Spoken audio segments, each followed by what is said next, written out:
রদ্রিগোর জোড়া গোলে সহজ জয় রিয়ালের। সান্তিয়াগো বের্নাবেউয়ে রোববার ৩১ মার্চ রাতের লা লিগার গুরুত্বপূর্ণ ম্যাচে অ্যাথলেটিক বিলবাওকে ২-০ গোলে হারিয়েছে স্পেনের সফলতম দল রিয়াল মাদ্রিদ। ভিনিসিউসের অনুপস্থিতিতে এদিন জ্বলে উঠেছেন রদ্রিগো। জোড়া গোল করেছেন এই ব্রাজিলিয়ান।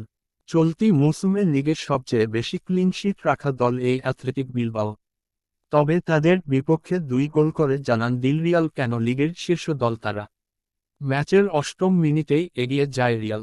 ডান দিক থেকে ব্রাহিম দিয়াসের ক্রস নিয়ন্ত্রণে নিয়ে গোল করেন রদ্রিগো।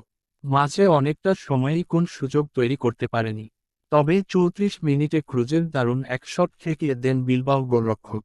আর ৪৪ মিনিটে কর্নার থেকে হেড করেছিলেন চুয়ামেনি। তবে তা পোস্টের কিছুটা উপর দিয়ে বেরিয়ে যায়।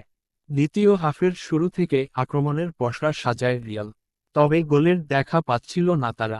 পাল্টা